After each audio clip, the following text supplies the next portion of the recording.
Third angel's message in creation.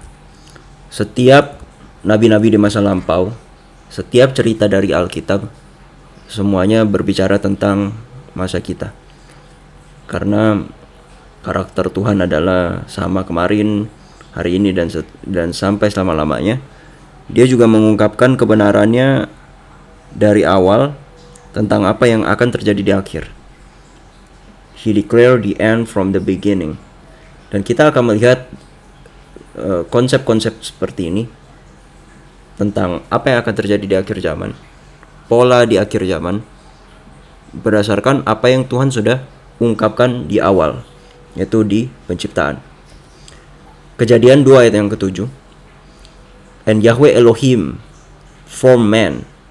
Yahweh Elohim membentuk manusia, Adam. H1:20. Kata man di sini itu Hebrew-nya adalah Adam, yang berarti manusia. Yahweh Elohim membentuk Adam of the dust of the ground, dari debu yang berasal dari tanah. Dan kata tanah di sini H1:27 secara konkordansinya adalah Adama. Adam diciptakan dari debu yang berasal dari Adama. Menarik sekali ya.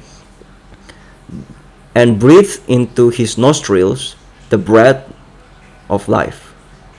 Dan Yahweh Elohim, Tuhan, menghembuskan nafas kehidupan, neshema. Dan ketika dust of the ground itu yang Tuhan sudah bentuk, dan Tuhan menghembuskan nafas neshemanya ke dalam Adam, maka dia menjadi living soul, menjadi makhluk yang hidup. Jadi dust of the ground yang dibentuk oleh tangan Tuhan sendiri, lalu dihembuskan neshema, breath of life, maka manusia ini, Adam, menjadi manusia yang hidup, makhluk yang hidup. Neshema itu berarti adalah breath or spirit, nafas atau roh, bisa berarti nafas atau roh atau jiwa. Itulah yang dihembuskan oleh Tuhan. Dan menariknya lagi, kalau kita bisa lihat di sini, ini kata neshema yang diterjemah di dalam huruf Ibrani ya. Ada yang saya kasih warna merah ini, ada elemen kata shem. Kalau dipecah-pecah hurufnya di dalam kata neshema, kita bedah, ternyata dia ada kata shem di dalam kata neshema, yang berarti, yang mana shem ini berarti karakter, nama atau karakter. Jadi di dalam neshema yang Tuhan hembuskan kepada Adam, di dalam situ juga ada nama, ada karakter dari Tuhan itu sendiri. Dan dust of the ground yang Tuhan bentuk itu, debu tanah yang Tuhan bentuk itu, menjadi sarana medium di mana Tuhan menghembuskan neshemanya, nama atau karakternya. Itu akhirnya menjadi living soul, yang mana nama, karakter, image Tuhan bisa dipantulkan di dalam Adam. Dan itu debu itu sendiri tidak memiliki suatu kekuatan untuk bisa memiliki karakter Tuhan. Tapi karakter itu sendiri, neshema itu sendiri, roh, nafas itu sendiri, itu berasal daripada Tuhan saja. Dan Tuhan menghembuskannya, dan nafas itu berdiam dalam Adam. Tuhan yang membentuk debu dan tanah itu. Ini adalah pekerjaan Tuhan. Dan yang kuasa yang membuat itu hidup adalah berasal daripada Tuhan saja. Dan karakter ini adalah berasal daripada Tuhan saja. Adam hanyalah instrumen, medium, di mana karakter Tuhan bisa diungkapkan dan dinyatakan. Nah, dan menarik juga kalau kita lihat, ada satu kata juga yang sering kita dengar, yaitu shema, yang terdiri dari shem, mem, dan ayin hurufnya ya. Ada elemen kata shem di situ juga. Shem yang berarti nama atau karakter ada di dalam shema, kata shema. Kata shema ini berarti untuk mendengar, obey, mendengar dengan attention, mendengar dengan pengertian, dan untuk memahami. Inilah kata Shema yang sering sekali kita dengar di Ulangan 6 ayat 4. Shema Yisrael, Yahweh Elohinu, Yahweh Ehad. Dengarlah hai Israel, bahwa Yahweh Elohimmu, Yehova itu Ehad.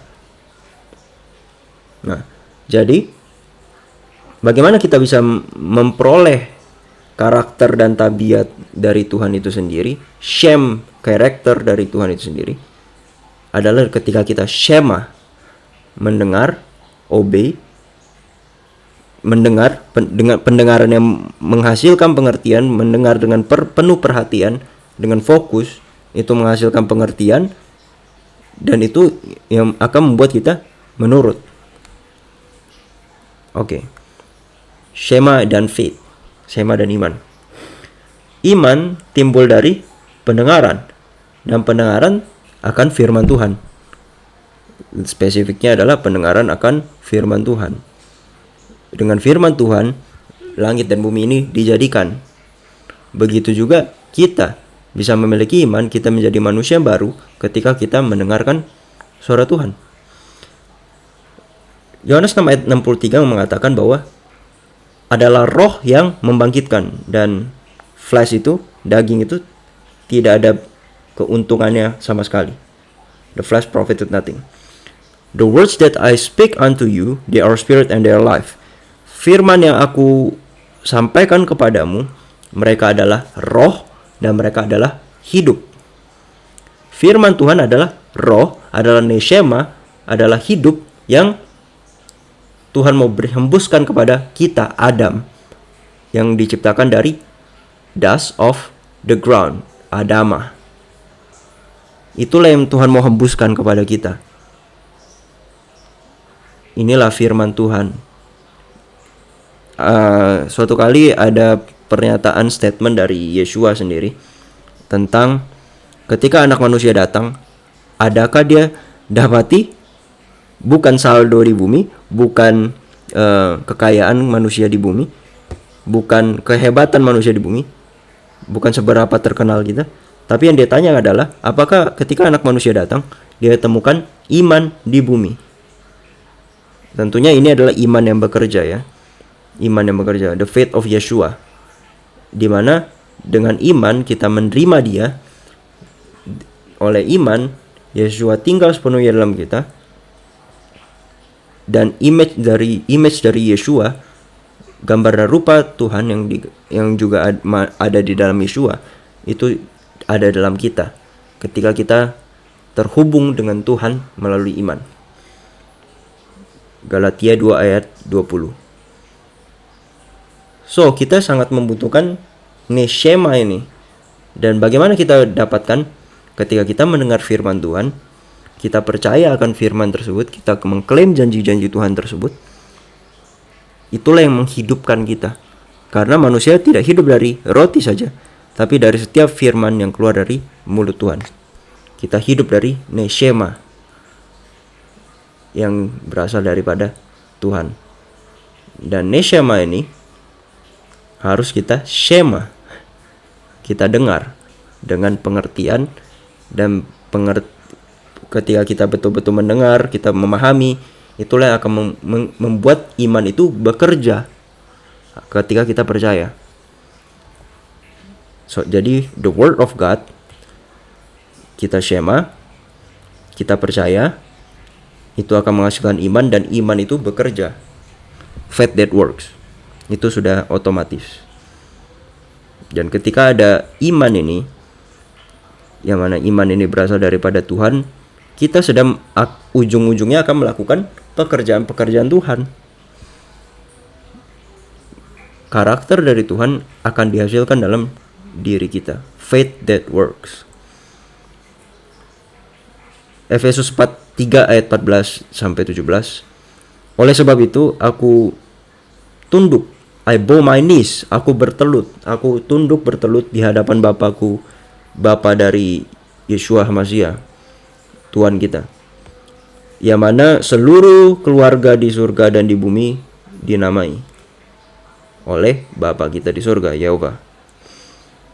bapaknya Yeshua, that he would grant you, agar ia, yaitu Bapa kita di surga, akan memberikan padamu according to the riches of his glory, sesuai dengan kekayaan kemuliaannya, untuk bisa dikuatkan dengan kekuatannya, kuasanya, by his spirit in the inner man, oleh rohnya yang berdiam dalam diri manusia, oleh neshemanya yang berdiam dalam manusia, yang kita terima dengan iman.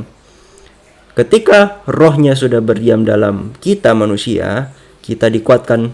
Bagaimana kita bisa dikuatkan? Roh daripada Tuhan, kuasa daripada Tuhan itu harus berdiam dalam manusia.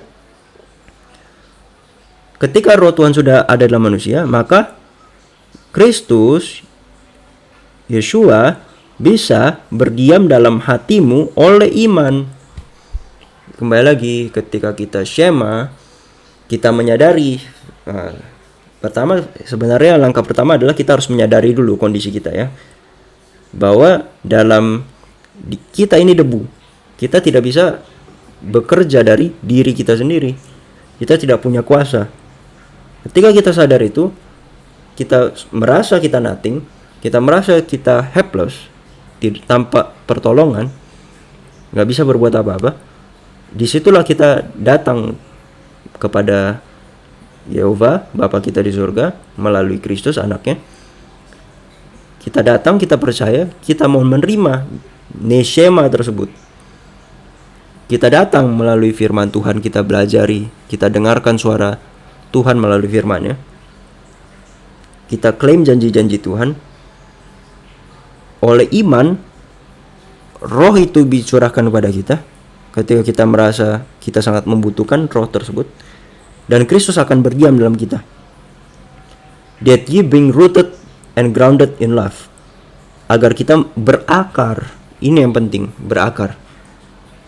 Kita tahu bahwa akan ada suatu masa krisis, masa kesukaran yang akan menghantam kita. Dan apakah kita sudah betul-betul berakar sehingga ketika badai itu datang, kita tidak menjadi goyah, tapi kita betul-betul berakar dalam agape, dalam kasih dari Bapa kita di surga. Nah, ini dia. Bagaimana dengan pekerjaan penebusan? Tuhan telah menunjukkan dengan clearly kepada saya, ini penglihatan dari Nyonya White. Tuhan telah menunjukkan padaku dengan jelas, bukan dengan samar-samar, bahwa image of the beast, patung binatang itu, image of the beast, yang merupakan counterfeit dari image of God, akan dibentuk sebelum probation closes, sebelum pintu kasihan ditutup, sebelum masa percobaan selesai, yaitu Michael stand up, pekerjaan Yeshua di bilik Maha Suci sudah berakhir. Sebelum pekerjaan Yeshua di bilik Maha Suci berakhir, akan ada image of the beast yang akan dibentuk. Karena ini adalah ujian besar bagi umat Tuhan, yang mana nasib kekal mereka ditentukan. Bagaimana nasib kekal kita ditentukan? Oleh apakah kita mau tunduk pada image of the beast, atau kita memiliki image of God, materai Tuhan. Nah, dalam pekerjaan penciptaan, image of God diciptakan di hari ke-6. Itulah crowning act. Inilah suatu pekerjaan paling ultimate, paling mahkota dari pekerjaan Tuhan di penciptaan. Yang mana ketika ini selesai, maka setelah itu adalah hari Sabat, di mana diistirahatkan. Tuhan beristirahat, berhenti semua pekerjaan penciptaan, sudah selesai. It was very good. Sebelum pekerjaan penebusan selesai, sebelum bumi ini berakhir 6.000 tahun dan akhirnya disabatkan bumi ini, juga setan, pekerjaan dari Satan, adversary kita, diistirahatkan, dan kita orang-orang yang percaya akan diangkat ke surga selama 1.000 tahun. Dan maka sebelum itu terjadi, sebelum probation close, Michael stand up, akan ada image of the beast yang merupakan counterfeit dari image of God. Dan di satu kutipan yang lain mengatakan orang-orang yang hidup di masa time of trouble setelah Michael stand up adalah orang-orang yang memiliki tabiat Kristus, image of God fully, image of Christ fully. Mereka tidak tunduk kepada image of the beast karena mereka memiliki tabiat image of Christ yang sepenuhnya. Sebagaimana pekerjaan penciptaan, demikianlah pekerjaan penebusan. Inilah malaikat ketiga. Apa itu malaikat ketiga? Di dalam Revised Herald April 1, 1890 paragraf 8, several have written to me inquiring if the message of justification by faith is the third angel's message. Banyak yang menuliskan padaku bertanya, apakah pekabaran tentang pembenaran oleh iman adalah malaikat ketiga, pekabaran malaikat ketiga? Dan saya menjawab, it is third angel's message in verity. Itu sesungguhnya adalah pekabaran malaikat ketiga. Inilah pekabaran malaikat ketiga, justification by faith. Kejadian 2 ayat 7, bagaimana Adam diciptakan, bagaimana image Tuhan bisa diciptakan dalam manusia, itulah pekerjaan pembenaran oleh iman.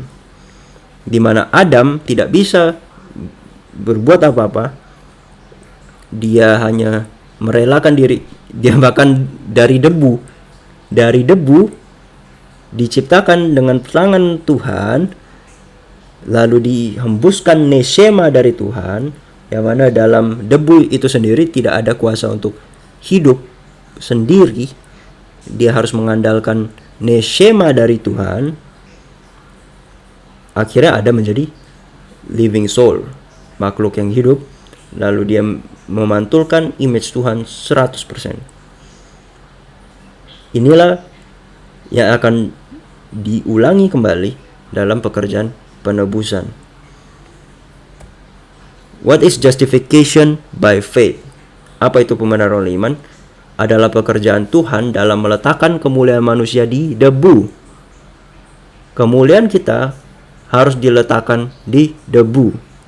Ini adalah pekerjaan Tuhan untuk kita bisa diciptakan kembali seperti Adam yang diciptakan dari dust of the Adamah, dust of the ground. Kita harus diciptakan kembali. And doing for man that which it is not in his power to do for himself. Melakukan, dan pekerjaan Tuhan untuk melakukan bagi manusia apa yang tidak ada dalam kuasa manusia itu sendiri untuk lakukan. Ketika kita sadar kita tidak ada kuasa, ya, kita sama seperti Adam yang sebelum dia jadi Adam, ya, dia masih debu dan tanah. Kita sadar kita debu dan tanah. Ketika kita melihat bahwa kita tidak ada apa-apa, debu dan tanah tidak bisa berbuat apa-apa bagi dirinya sendiri. Dan ketika kita sadar ini, kita rela dibentuk Tuhan dan kita rela menerima hembusan roh Tuhan, neshema Tuhan, kuasa Tuhan, karakter Tuhan, nama Tuhan mau dicurahkan dalam kita. Kita dipersiapkan untuk dipakaikan dengan righteousness of Christ. Ini dia. Apakah kita mau merelakan diri kita untuk diciptakan kembali?